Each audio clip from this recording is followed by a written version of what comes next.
एक तुम्बा नाम का गांव था। उस गांव में एक बुढ़िया अपने पोते के साथ रहती थी। उनका घर एक सुनसान जगह पर था। उनके घर के आसपास किसी गांव वाले ने अपना घर नहीं बनाया था, क्योंकि सबको पता था कि उस घर में रहने वाली बुढ़िया श्रापित है। उसे एक शैतान का श्राप लगा था। उसका चेहरा बहुत डरावना हो गया था। उसका पोता उसे जंजीरों से बांध कर रखता था। उसके चेहरे में दो बड़ी बड़ी कीलें लगी हुई थी। कभी कभी उसके अंदर का हैवान जाग उठता था तो वह अपने पोते को भी खाने की कोशिश करती थी।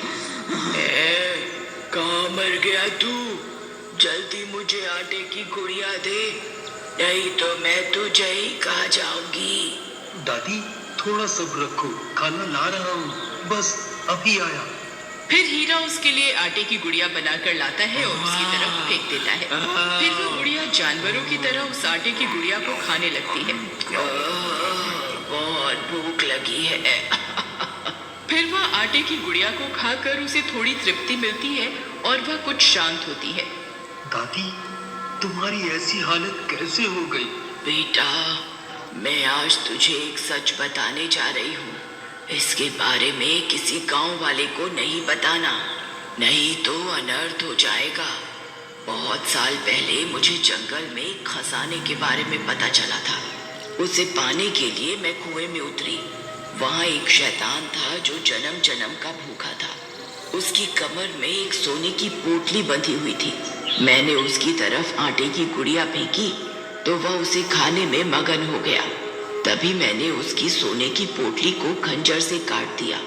उसमें से सोने के एक सिक्के गिरे। मैंने उन्हें झट से उठाया और कुएं से जल्दी से बाहर आ गई। मैं अगली रात फिर से कुएं के अंदर गई। मैंने फिर से उसकी तरफ आटे की गुड़िया फेंकी और उसकी पोटली को खंजर से काट दिया और सोना इकट्ठा करने लगी। लेकिन उस दिन मेरा लालच मुझ पर हावी हो गया। मैं ज्यादा सोने के सिक्के इकट्ठे करने में लग गई। तब तक वह शैतान आटे की गुड़िया खा चुका था। अब मेरे पास उसकी भूख मिटाने के लिए कुछ नहीं था। मैं जल्दी से रस्सी के सहारे बाहर निकलने लगी। तभी उसने मेरी टांग पर काट लिया और मैं भी श्रापित हो गई। उस दिन के बाद से मेरी ऐसी हालत हो गई है। अगर मुझे समय पर आटे की गुड़िया नहीं मिली तो मुझे डर है मेरे अंदर का शैतान किसी दिन तुझे अपना शिकार बना लेगा। बेटा, मुझे अब ऐसी जिंदगी और नहीं जीनी। मुझे मुक्ति दे दे। मैं अब थक चुकी हूँ। मैं किसी दिन तेरी जान ले लूंगी। मुझ पर एक कृपा कर, मुझे अब मुक्ति दिलवा दे बेटा। लेकिन दादी, मैं इस श्राप से आपको मुक्ति कैसे दिलवाऊं? बेटा, मेरे शरीर को आग के हवाले कर दे, इससे मुझे मुक्ति मिल जाएगी। लेकिन तू कभी खजाने के लालच में उस कुएं की तरफ मत जाना। फिर हीरा से अपनी दादी की हालत देखी नहीं जाती और वह अपने झोपड़े में आग लगा देता है और उसकी दादी को मुक्ति दिलवा देता है। अब मुझे कुएं में जाकर उस शैतान से खजाना लाना ही होगा। फिर एक दिन हीरा आटे की गुड़िया बनाता है और उस कुएं में उतर जाता है। दानव, कहाँ है तू? देख, मैं तेरे लिए आटे की गुड़िया लाया हूँ। जल्दी आ जा। तभी आटे की गुड़िया की महक सूंघकर वह शैतान वहाँ आ जाता है।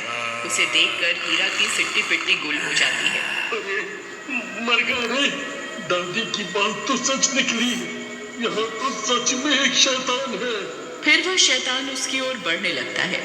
तभी हीरा उसकी तरफ आटे की गुड़िया को फेंक देता है और वह शैतान उसे खाने लगता है। इसी का मौका उठाकर हीरा खंजर से उसकी सोने के सिक्कों की पोटली को फाड़ देता है और उसमें से सारे सोने के सिक्कों को इधर उधर बिखेर देता है। फिर सोने के सिक्के उठाना शुरू कर देता है। उसका लालच बढ़ता जाता है और वह सिक्के उठाने लगता है। तभी वह शैतान पूरी आटे की गुड़िया को खत्म करने वाला होता है। मर गए रे। ये नाश मिटा तो इतनी जल्दी पूरी गुड़िया ही खा गया। ये गुड़िया खत्म होते ही मुझ पर हमला करेगा। मुझे अभी यहाँ से निकलना होगा। फिर हीरा जल्दी से रस्सी पकड़कर ऊपर कुएं से बाहर निकलने लगता है। तभी वह शैतान पूरी गुड़िया खा लेता है और उसका ध्यान हीरा की तरफ जाता है। तब वो भी रस्सी पकड़कर कुएं से बाहर निकलने की कोशिश करता है। लेकिन जैसे ही उसका हाथ कुएं से बाहर निकलता है, वह जलने लगता है। और जलने से बचने के लिए वह फिर से कुएं के अंदर चला जाता है और अपने सोने के सिक्कों को वापस बटोरने लगता है। अरे वाह, आज तो मजा आ गया। मेरे हाथ 5 सोने के सिक्के लग गए। एक काम करता हूँ, कल बहुत सारी आटे की गुड़िया लेकर आऊंगा, फिर वो शैतान उन्हें खाने में मगन हो जाएगा और मैं सारे सिक्कों को इकट्ठा कर लूंगा। फिर इतना सोचकर हीरा आटे की गुड़िया बनाना शुरू कर देता है और 5 आटे की गुड़िया तैयार कर लेता है। मेरी तरकीब जरूर काम करेगी। फिर वह रात होने का इंतजार करता है। कुछ ही देर में रात हो जाती है और वह सारे आटे की गुड़िया एक पोटली में डालता है और कुएं में उतर जाता है। शैतान, कहाँ है तू? देख, तेरे लिए बहुत सारा खाना लाया हूँ। तभी सामने से 5 शैतान आ जाते हैं। हीरा उन 5 को देखकर दंग रह जाता है। अरे मर गए रे, दादी ने तो एक ही शैतान के बारे में बताया था। ये 5 कहाँ से आ गए? अब मैं क्या करूं? कहीं मैंने कोई गलती तो नहीं कर दी? मैं रोज एक गुड़िया लाता था तो एक ही शैतान आता था। हे भगवान, ये मैंने क्या गलती कर दी?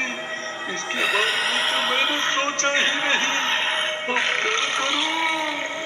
तभी वहाँ 5 शैतान आ जाते हैं और वे भूख के मारे तड़प रहे होते हैं। एक काम करता हूँ, इन 5 को एक गुड़िया खाने को दे देता हूँ। इससे मुझे यहाँ से भागने का वक्त मिल जाएगा। हाँ। फिर हीरा एक आटे की गुड़िया एक शैतान की ओर फेंकता है तो 5 शैतान उस गुड़िया के ऊपर कूद पड़ते हैं।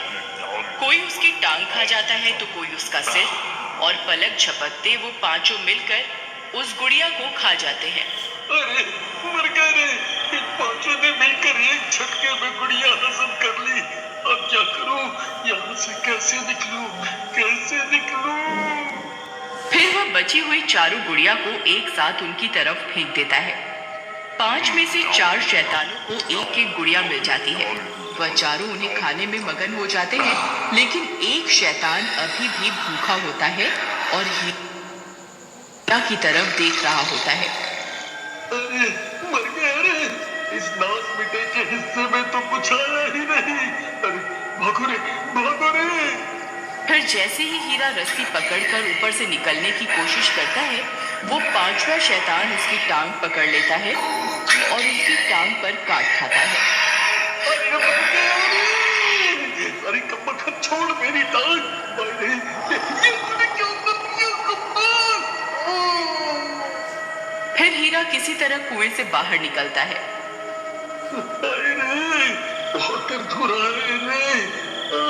हाय, अब मैं क्या करूं? कहीं वो दादी वाला श्राप मुझे भी तो नहीं लग जाएगा? कोई है?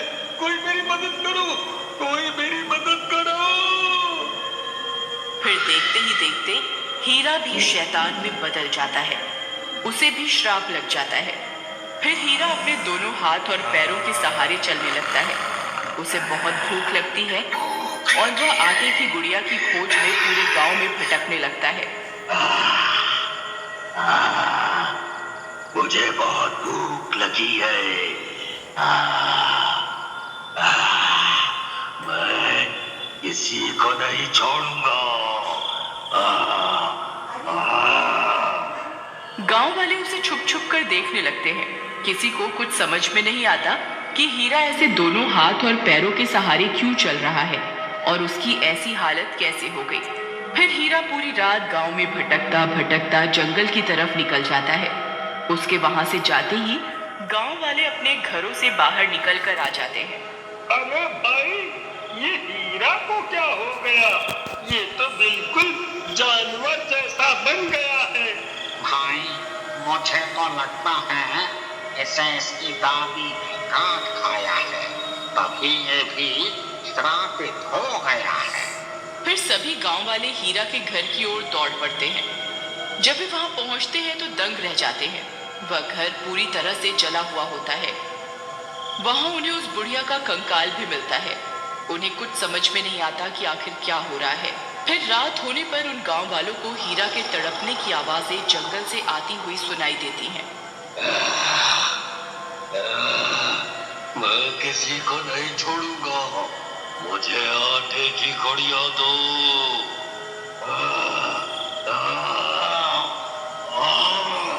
मुझसे और बर्दाश्त नहीं होता। अरे भाई, ये तो उसी हीरा की आवाज है। अगर ये गांव में आ गया तो सबको अपने जैसा बना देगा।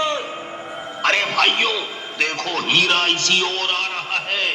हमें इसे जला के मारना होगा, नहीं तो हम भी इसके जैसे बन जाएंगे।